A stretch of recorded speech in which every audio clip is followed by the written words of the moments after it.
നാളെ ഒരുപാട് വളർന്നു വരുന്ന തലമുറകളെ ഇരുളിൽ നിന്നും വെളിച്ചത്തിലേക്ക് വാർത്തെടുക്കുന്നവളല്ലേ നീ, അധ്യാപികയല്ലേ? അവർക്ക് അറിവ് പകർന്നു കൊടുക്കേണ്ടെങ്കിൽ നീ അത് മനസ്സിലാക്കണം അല്ലേ? നീ നിന്നെ കണ്ട് അല്ലേ നിന്റെ അറിവ് പകർന്നു കൊടുക്കുന്ന കാലങ്ങൾ അത് നല്ല രീതിയിൽ തിരിച്ചറിയാനുള്ള മനസ്സവർക്ക് ഉണ്ടാവേണ്ടെങ്കിൽ നീ കൊടുക്കുന്ന ശീലങ്ങളും നീ പകർന്നു കൊടുക്കുന്ന അറിവുകളും മനസ്സിലാക്കണമെങ്കിൽ ആദ്യം ഇടുന്നത് കണ്ടു പഠിക്കുക നിന്നിൽ നിന്നാണ് അല്ലെ? അത് മനസ്സിലാക്കണേ. എങ്കിലും മുത്തപ്പ ഒരുപാട് കഠിനമായിരിക്കുന്ന പരിശ്രമത്തിലൂടെ എന്റെ മാതാവും പിതാവും തന്ന അവസരം നല്ല രീതിയിൽ വിനിയോഗിച്ച് അറിവ് നേടിയെടുത്തിട്ടുണ്ട്. പക്ഷെ ഇതിന് അർഹമായിരിക്കുന്ന മൂല്യമില്ലാത്ത അവസ്ഥയിലാണ് ഉള്ളത്. സുരക്ഷിതാവണ്ടേ?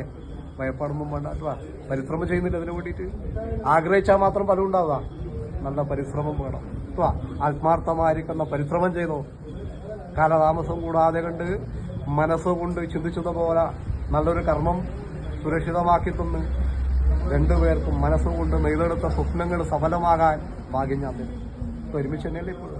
എവിടെയാണ് കർമ്മം?